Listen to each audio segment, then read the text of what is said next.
to the East, or we want to wait for Lentz? No. We're not waiting for him. All right. Since you went first, I'll do Lentz's picks first. Then mine. Actually, no. Purpose, you go second. Then we'll come back to me and let you finish Turner. So for the East, Lentz has the Cavaliers, obviously, Toronto, Boston, Detroit, the Wizards, Atlanta, New York, and Chicago. Oh God. Okay. All right. Interesting. So I won't have the worst picks. Yes. Yeah, good choice. I have Cavs, Hawks, Celtics, Wizards, Pistons, Raptors, and then I finished with Pacers, and I put 76ers in there. Why would you do that? I like the optimism.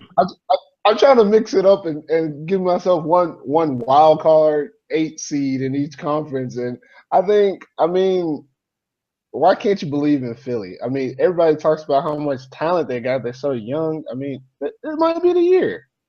I'm giving them the benefit of the doubt that they pull it together and somehow work it out.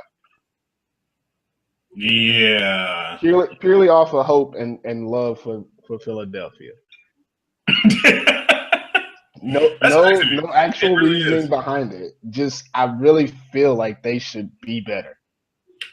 A lot of people do, but that's been the case for like 3 or 4 years. How long has Iverson been gone? Since Iverson. I would love it though. I would love to see Philly make the playoffs. His soul is in that building now. I mean, he got it in the Hall of Fame. I mean, so his soul is like in that building. So I would love to see Philly make the playoffs, but they don't have enough like actual basketball players yet. Like, they got a lot of people jerseys, but they don't have basketball players yet. Yeah, but them Philly jerseys look good, man. I might get me one. I might cop one. And you can wear one watching the games like they will in the playoffs. I'm mad you actually picked Philly though. Like there's gotta be like, but you picked the Kings. Like I understand you picking the Kings. You're a Kings fan, but if anything, look, Wilden said it. I picked Philly out of just the fact that who really cares about the East? I think it's that's what I think. There's so many teams at the in the middle to bottom of it. I was like, might as well put 76ers up there. They got just as good a chance as these other 4 or 5 teams at the bottom of the East. It's hard to argue that. See, little sense. It has pretty much almost nothing to do with my basketball talent, scouting skills, but it's just the common thinking about the league at this time. Like, I mean, when you got the bottom of the barrel, why not try to pull off the upset? Make it interesting. Yeah, now, let's not forget this. If we come to the All-Star break and Philly is looking like a 8 or 9 seed, I want y'all to give me my respect that I deserve. That's not a problem. That is not a problem. I have absolutely no problem with that. All right, so I'm going to start off before I give my teams. I'm going to start off by saying how hard it was for me to pick 8 teams in the East because everybody's kind of bad. Like, once you get past 4 teams, I don't like anybody. Name those 4. The 4 I got really quickly: Boston, Cleveland, Toronto, and Detroit. Beyond that, it took me a second. I think Charlotte's good enough defensively to go back to the playoffs. Atlanta, I got the Knicks and I got the Bucks, and the last 2 were hard for me. Like, once I got past Atlanta, I went through and looked at the rosters a couple times. I didn't feel good about anybody. I wanted to put Chicago because I'm a Bulls fan, but we're gonna be a train wreck. I mean, I think Hoiberg's gonna get fired. I think everything's gonna fall apart. I think at best Jimmy gets traded. It's not gonna happen. I'm just saying, the best case scenario, at least we can just start over for real. The Pacers, I'm afraid of. I don't think they're going to be good. I've been screaming for Nate McMillan to get another coaching job for longer than we've been in this group. I mean, y'all can attest to it since we've been in this group, but even before, I've been saying Nate McMillan deserves another chance. I don't think this was the spot for him. I don't like what they're trying to do going faster. I like Teague at point guard, but that's pretty much where the changes stop for me. I think they're going to be an interesting team, but they're going to be one of those interesting teams that lose by 2 or 3 every night. I don't think that's going to get them in the playoffs. And the Wizards are the last team that I wanted to put in there, but the Wizards are going to be terrible. I love Scotty Brooks as well. They're going to score some points, but they're going to kind of be like Houston of the East, I think, where they score a lot of points and give up a lot more. Like they may be a team that puts up 110 every night, but you may get 119 on them. So it doesn't serve much of a purpose. But I love John Wall. I really wanted to put them in the playoffs. I just couldn't do it. Quietly, the Milwaukee Bucks have put together a pretty decent bench. We were joking about Jason Terry in a group the other day, but he apparently plays for the Bucks. They've got Michael Beasley coming off the bench. I think Thon McKeer is going to be interesting, but even if it takes him a while, they've got Mirza Teletovic and Greg Monroe, who isn't a great fit as a starter, but I think they're going to be able to move the ball really well with their second unit, and I think that's going to keep them in a lot of games. They traded for Tony Snell, and I literally don't think he's going to play a minute, or at least once Chris Middleton gets back, because I think Middleton's hurt. But once that team gets healthy, I think they're going to be really interesting. They hurt their chemistry, I think, last year by moving a lot of the bench guys, but I think they rebuilt that bench this year, realizing how much of a mistake that was. So I'm looking forward to seeing what they look like. I'm not like where y'all were 2 years ago thinking they were going to make all kinds of noise, but I think they'll make the playoffs. The biggest, most interesting team for me, and I may be biased, is Detroit. I really like the fact that they kept their guys together. I'm probably going to talk a little bit more about, my favorite player on that team later. But I think that they've got the depth and talent now that they didn't have last year because Cleveland just wore them out. Like, if you watch that series, they just did not have the bodies to keep up with Cleveland. Cleveland ran them out the gym, literally. And I don't think that's going to happen again this year. So I'm really interested to see what Detroit can do. Turner, what you got?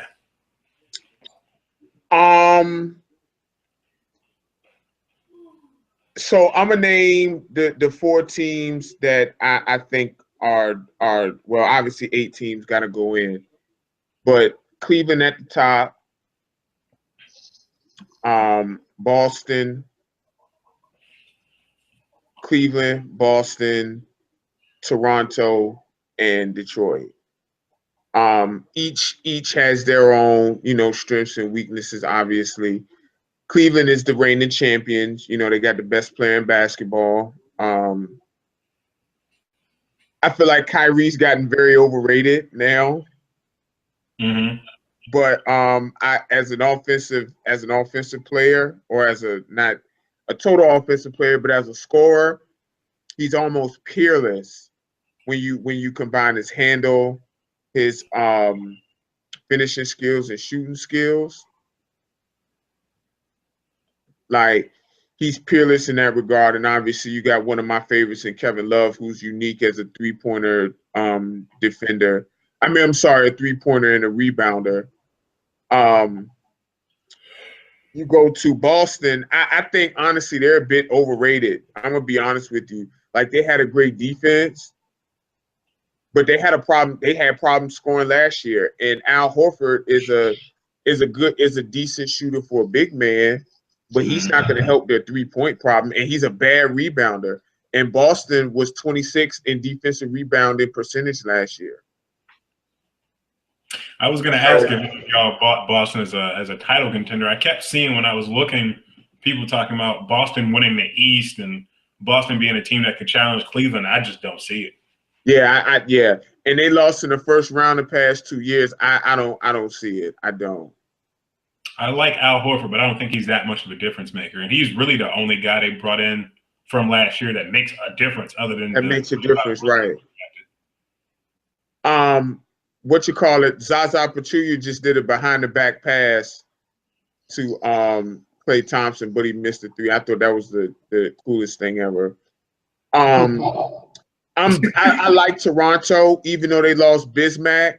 I'm honestly mad, truthfully, if they don't feature Jonas Valanciunas more. Like, they don't really have any bigs in the East who can hold him. He was killing Whiteside. He kills everybody, but they don't get him the ball, and they still let overrated DeMar DeRozan take contested mid-range twos. Stop it. Stop it. Like, I love Kyle Lowry. I love him. Best point guard in the East. I don't like DeMar DeRozan's game, but I like the direction that Toronto's going in.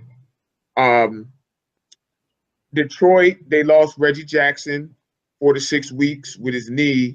I think that's going to impact that pick and roll because Detroit, their bench was amongst the worst in the NBA last year. So they don't really have a point guard. Ish Smith is their starter now. Good luck with that. I'm not a fan of the Pacers' moves, and I'm not a fan of what Larry Bird and his arrogance. Like, I understand you want to run fast, but then you hire a coach who routinely wants to go slow. That seems dumb. Then you have worse players. Teague is worse than George Hill. Then you bring in Al Jefferson, who doesn't fit. And then you bring in Thad Young. Again, I understand you want to run, but he can't shoot. As far as threes, Hawks are going to be different. I'm not a believer in Schroeder, and I'm a Dwight fan, but I don't really see them making any noise. They'll rebound better, but I don't know what Dwight's going to do as far as defense and scoring.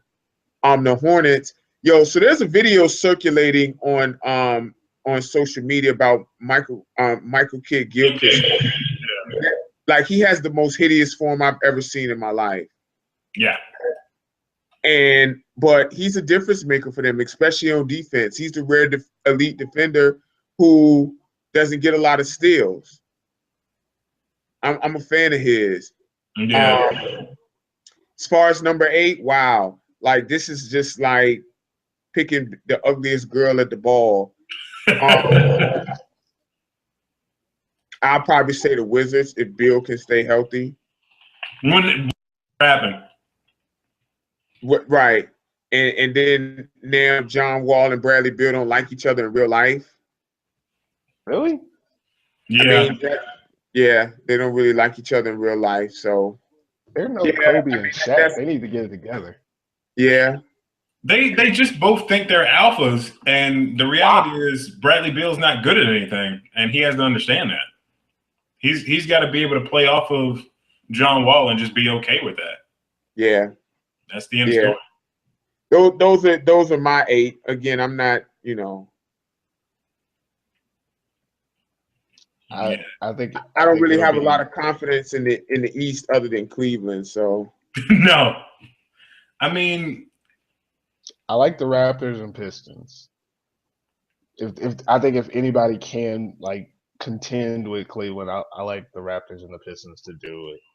I think it'll be Cleveland and Toronto in the Eastern Conference Finals, just really for lack of anybody else. Detroit, if they end up matched up with Toronto in the playoffs, will be an interesting matchup, but I don't think they got enough talent to beat them either. They're a more talented team than last year, but that'll only take you so far. They still need a little bit more help. Like you said, the bench ain't great. Kentavious Caldwell-Pope hasn't turned into the player that I think they want him to. I mean, he's a much better shooter than I expected him to be, but he hasn't really added anything other than that. He's not really any different than Jody Meeks, to be honest, except for he's a little better. I disagree. KCP is actually really not that good of a shooter, but he's very good defensively. Like, he's very, very good, and he probably has the quickest feet in the entire NBA. Like, it is really hard to get around him. He's like one of those defensive players in the mold of Avery Bradley, in that he's great one-on-one, but he's not as good on team defense. Okay. So I think that for me is where I would like for him to take the next step. I love him as an individual defender. Like again, I don't think there's anybody in the NBA who moves his feet as quickly as he does. Like he can guard shooting guards, point guards. He definitely has versatility. But you know, Stanley Johnson, people were talking him up. He had a .469 true shooting percentage, not field goal percentage, but true shooting percentage last year. Which I'm assuming is bad. Yeah, that's bad. So yeah, I don't buy him as a stalwart for the future per se. But obviously he's young and has room to grow. Mm-hmm. Yeah, the East is just the West actually isn't that strong this year besides the Warriors. But at least you know who to expect in the West. Yeah. You know what they're gonna do. A lot of their teams are set into positions that we know that they're gonna be at least good. In the East, I won't use the word I want to use, but it's a rambling of sorts, a very large area of teams that we don't think are that good, and they could be in any order after number 4. Right.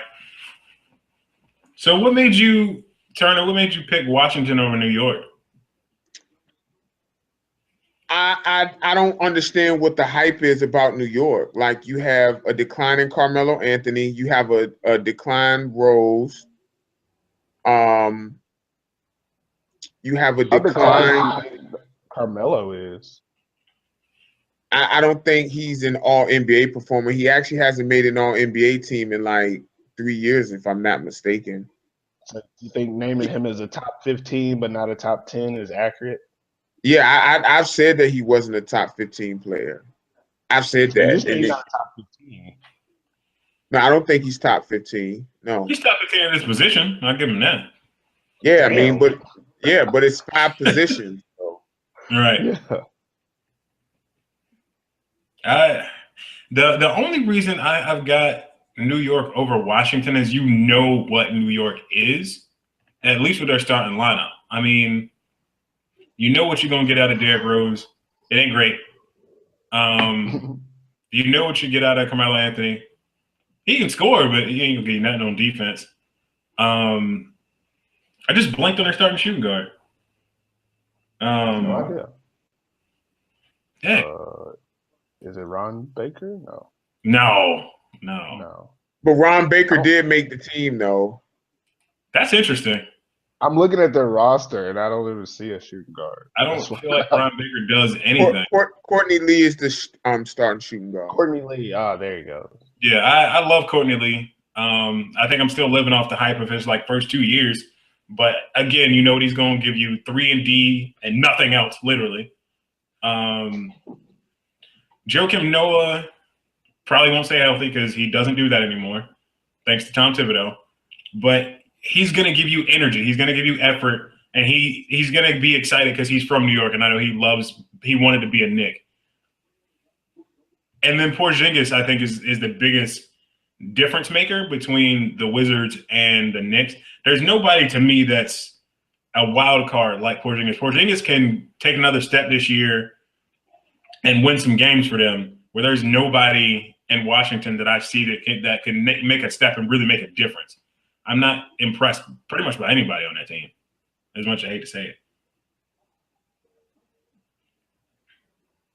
it. Well, yeah, I'm not it was funny when Derrick Rose was saying that people were calling them the super team. I said, who?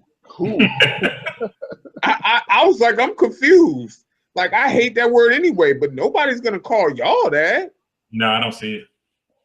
Super team that never was super.